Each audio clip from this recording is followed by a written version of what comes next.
Hey guys, I am DM Zone. This is the Gamers Oasis. We're going to do some combat, and we're going to deal with the environment. One skull, two tenants, and no solution in sight. So let's go ahead and go over the basics of combat. The basics of combat basically are simplified in this game all the way down to you see target numbers or you see percentages, and all the math to get there is actually done behind the scenes. If you look in the lower right hand corner, there'll be like a little box you can expand, and when you expand it you can hover the mouse over, or I'm sure you could hover just the mouse over it and it will pop up the math that took you there. So like it'll say you tried to do a dialogue option and you tried to do intimidate, so it'll say skill intimidate, target number will say 18, because you have a charisma of 15, that gives you +2, which actually brings it from an 18 down to a 16. It's all the same math, whether you add it to the dice or you take it from the target number, but that's how that works. And because you're proficient and because you're level 1, you get an additional +2, so that 18 then goes from a 16 down to a 14. Okay, and because maybe you have a special feat or whatever or class ability that gives you +1 addition, that takes from a 14 down to a 13, making your target number you have to roll on a d20 a 13. Now, there would be no difference in adding +5 to a dice to reach an 18. You still need a 13, so the math is still the same. Don't freak out about it. I know it's different than the way you probably play D&D 5e. But think of it like this. In a way, this is kind of like a revolutionary way to play the game, where the DM has complete knowledge and understanding of what's going on with your character. That's why we don't do this in the tabletop version, because we don't know all the mitigating factors that would be there. In this perfect universe where the game knows all the mitigating factors, it does all that for you. It would be as similar to that as THAC0 is to the way we do dice rolls now, if you want to look at it that way. Maybe that's a slight exaggeration, but I don't think it is. So there are many things to take into consideration, like the distance of things, if you're on higher ground, if you are proficient with the weapon or the item you're using, the environment and what's going on with it. Is it smoky? Is it windy? I don't know if wind really plays a thing, but maybe in like a static environment, wind will start to play a fact. Certainly smoke will, because it'll give them obscurement. If it's day, night, if you're human, if you have dark vision, those type of things.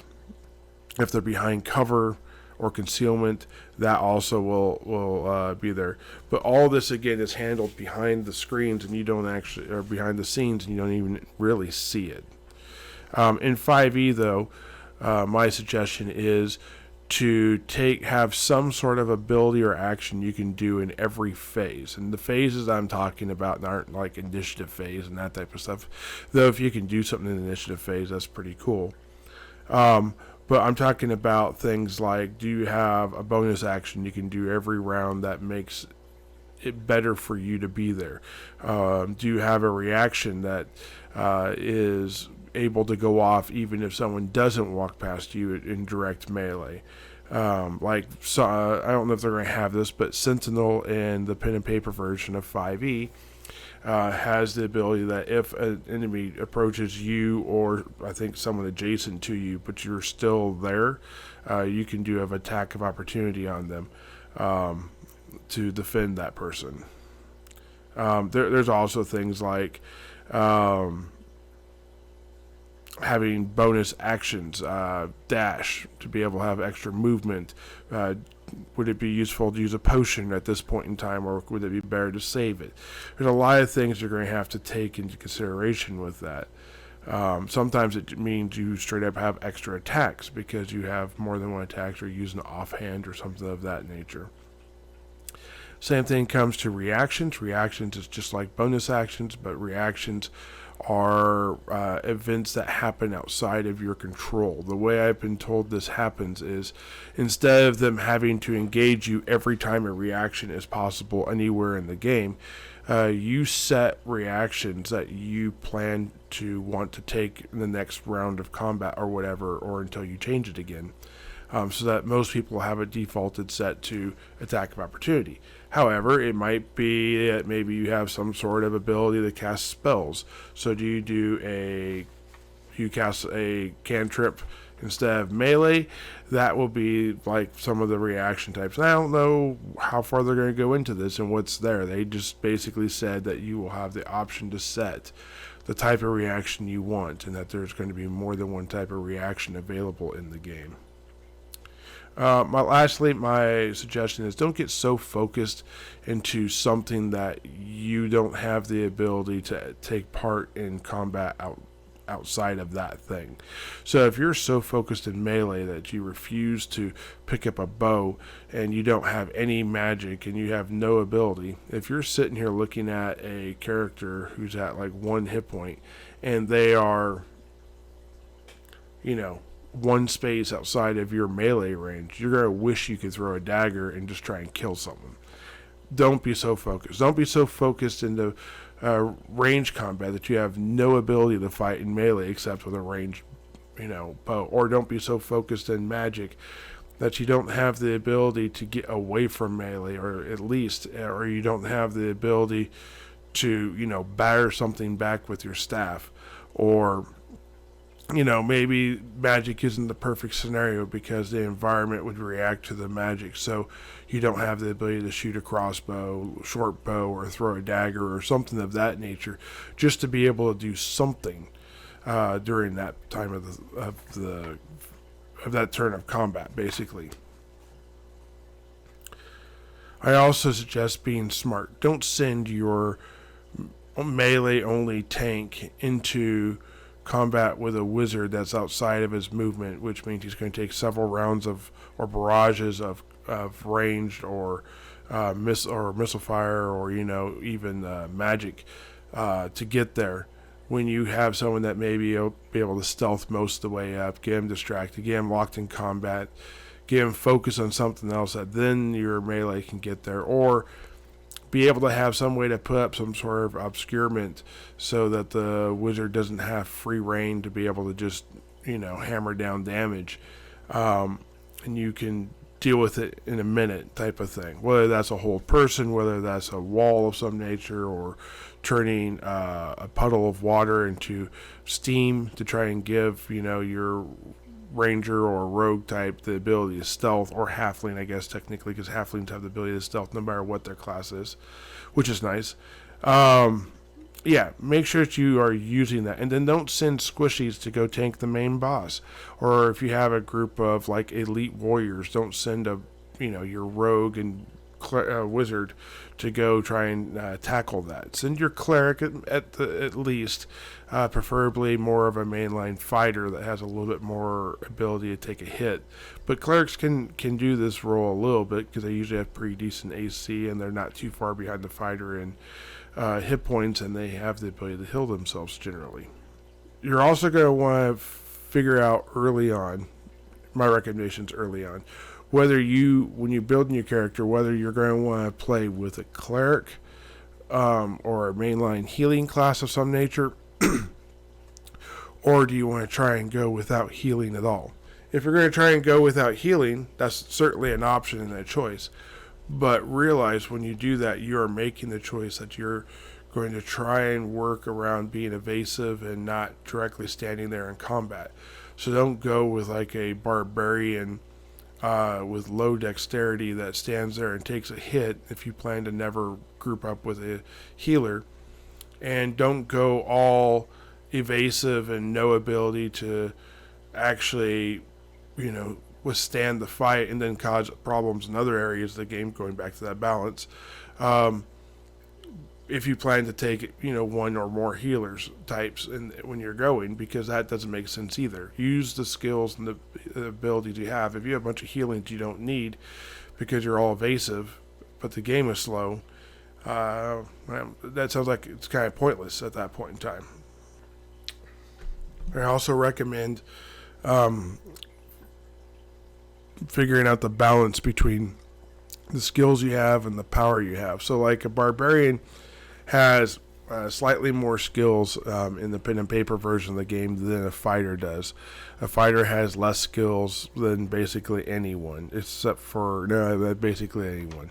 But like a high skill class, like a rogue or a ranger, tend to have less ability in combat or in the hardship of everything. So you have to decide, what are you trying to do? Because let's be honest, if you are wanting to bypass social or find hidden stashes or pass that arcane check, you're going to need to have more diversity amongst your skills. And just simply being good at one aspect of social only gets you through so many encounters. So things like being able to be to be able to intimidate will get you through some encounters, but it won't get you through all encounters. There's a point in time when you're going to want to be able to use some of the other social skills to get past something. The same thing goes with if you only have nature skills and you don't have like a dwarf potentially that has the ability to understand stone structures and whatnot. There'll be a time when you probably wish you had a dwarf with that ability. I'm not saying every party needs a dwarf, but you need to kind of balance what you're doing there, I think, a little bit. This is probably a tertiary type of thing to look at. Obviously, what your party makeup is as far as the group you have is more important than this, and how much range and melee you have is probably more important than this, but it's still a thing to take into consideration, and it will give you more ability to have other approaches to combat versus I just run up and hit stuff.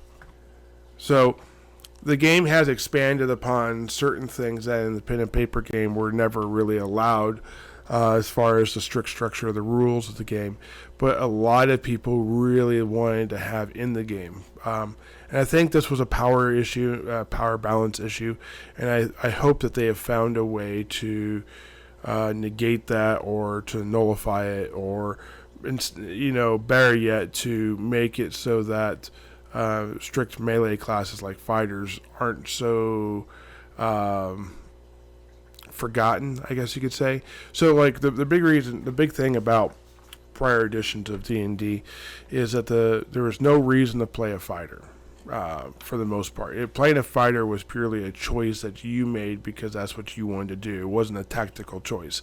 You could hire henchmen to do the same role as a fighter and they would be just as beneficial. A wizard could do magic, a rogue could do the skills, and a cleric could do, whatever, and there was really no real reason for that. Now, with the ability of weapons having special abilities, maybe they'll put things more on par, and because of that, maybe they're going back the other direction a little bit again and making spells like Mage Hand more powerful than they were in the original game. In the original game, you have a very low weight limit. You certainly weren't throwing dead bodies around or throwing shoes, let alone living active characters. But in this game, they have that as an ability. Now, I don't know if size takes into consideration. So, like in the game, the examples you see are like shoes and like an intellect devourer being thrown around. You don't necessarily see large spiders or intercaps or giants or those type of things being thrown around, thankfully.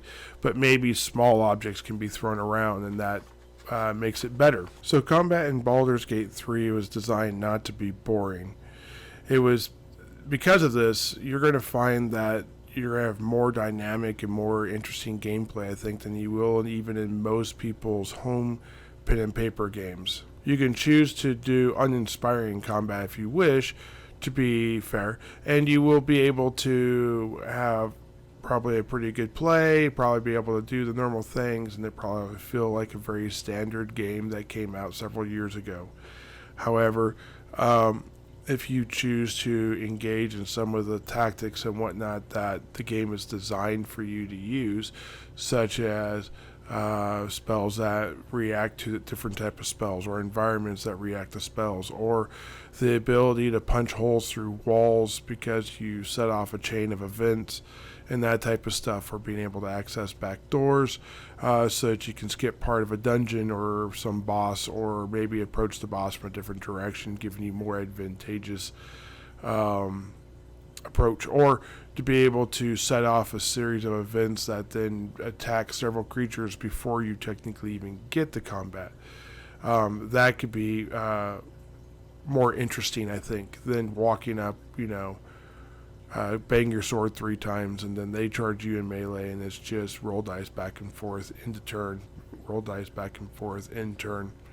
I am not taking away from the fact that if someone wants to play that type of game, I think that could be interesting, because it'd be so hard to do, because the game is designed around you using more intriguing ways to have combat than to just stand there.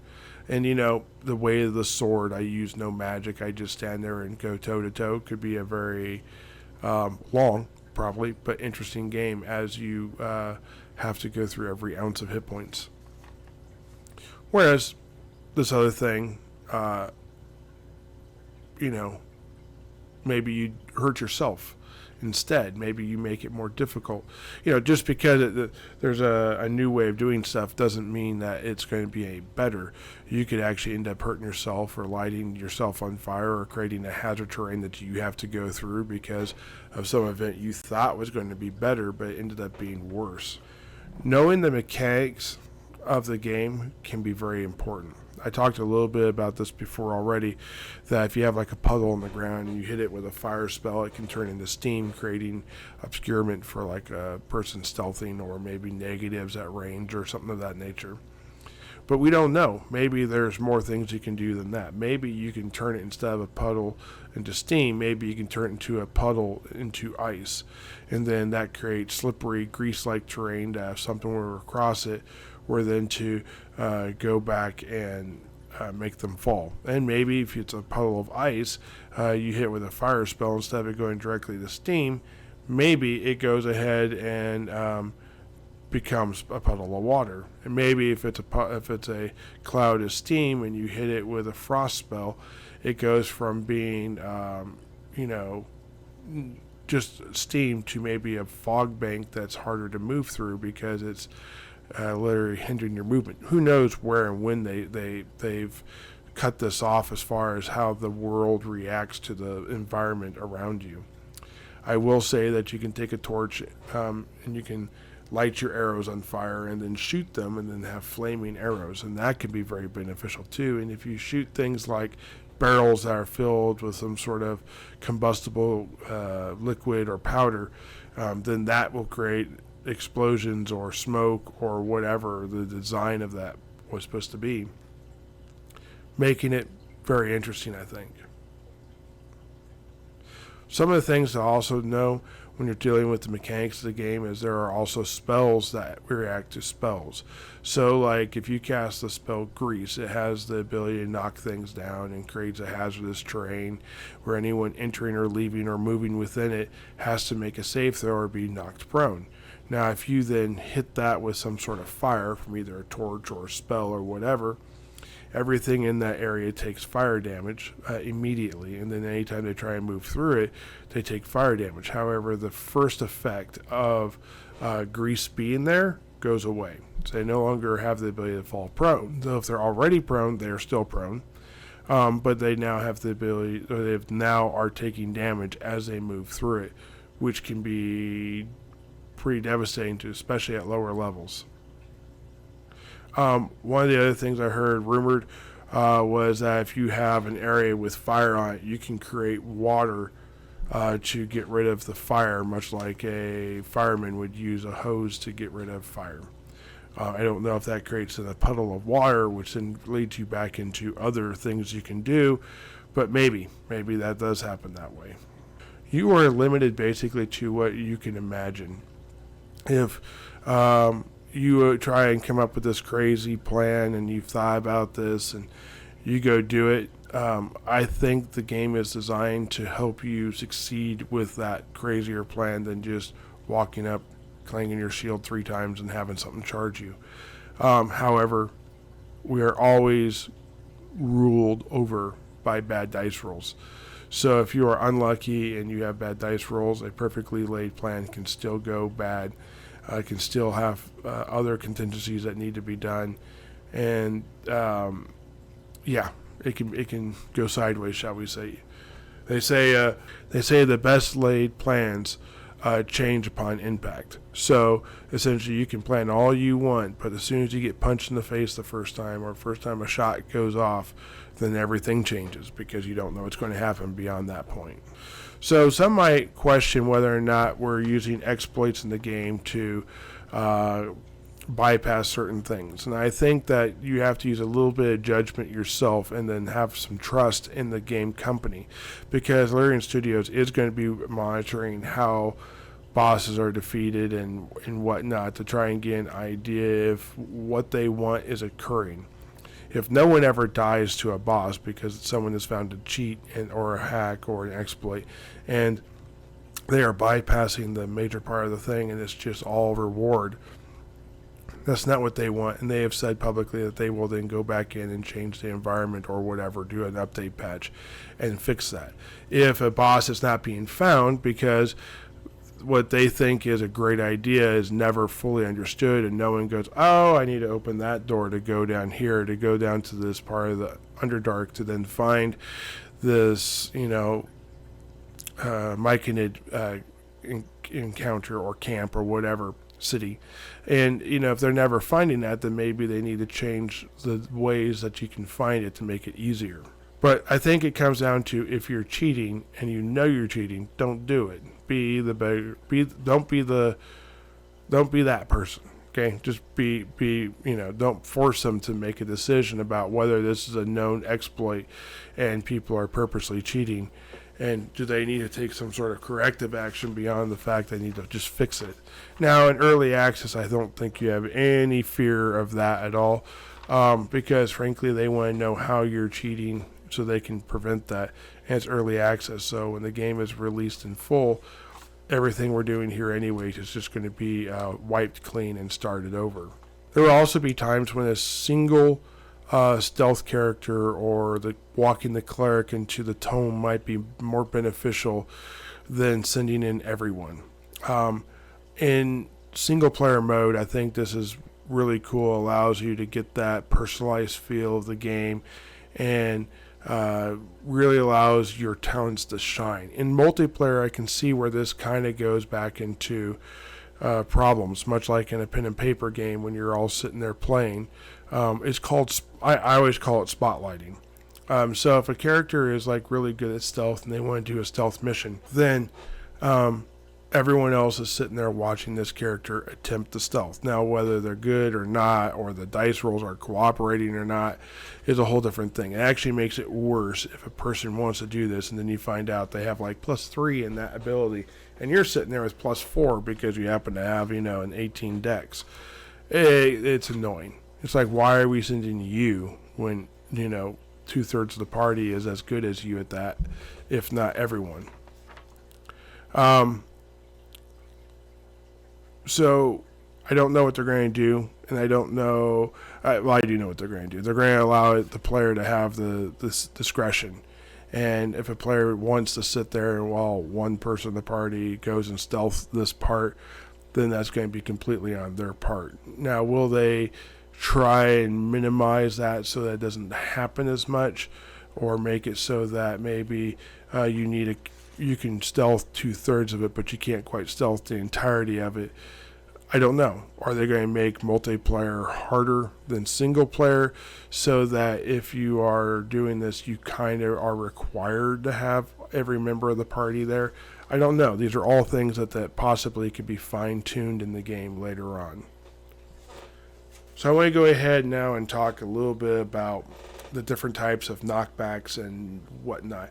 In one of the first knockbacks I saw,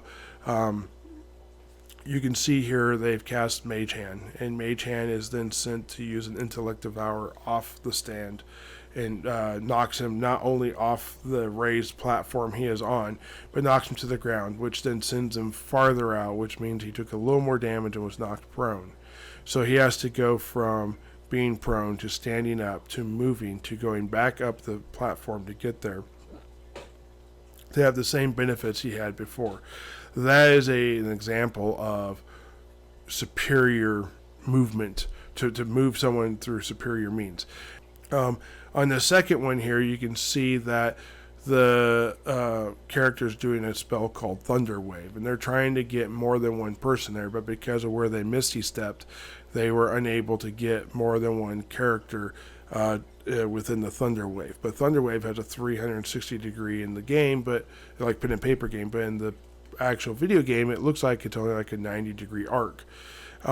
And that is used to send characters flailing that way. And as you can see, because he's high up on top of a roof, when this character lands on the ground, they actually become a big splatter pile of blood because they were killed upon the impact of the ground. So not only do you take damage from the spell, but you take damage from the fall, which again I think is a great way to do that. And it also cleared the space around the person doing Thunder Wave, making it more survivable for them because they could only be attacked basically with ranged attacks at that point in time.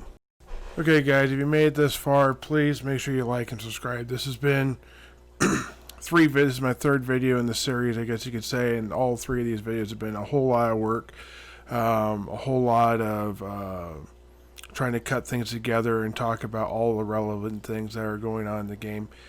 So if you've watched it this far, obviously you appreciate, you like it. Please like and subscribe so you can watch more videos like this come out, and make sure you click the notification just like you know how to do. That way that when my next videos come out for early access, that you'll be able to enjoy those videos too. Those videos are going to probably be a little bit more in depth on a more narrow subject. So I'm probably going to have like Let's Plays. This is going to be me playing gameplay. And then I'm going to probably go into talking about knockback, and I'm probably going to have like a bajillion examples, not really, but sort of knockback and how it's used. And then I'll talk about, you know, the difference between shove, doing it from stealth, doing it not from stealth, penny attack, knockback, the throw function of a mage hand, that type of stuff. I'll probably go into that, and I'll probably then break down into fire, what we can do with fire, what happens when you cast Create Water on fire, what happens when you create water on a puddle, and so on and so on and so on. So we can kind of get a good feel for what's going on with those things, so that when people play the game, they'll have better understanding of what their spells are going to do. Anyways, so look forward to more content like this, not contact, that's different. And thanks, and I hope you guys have a great day.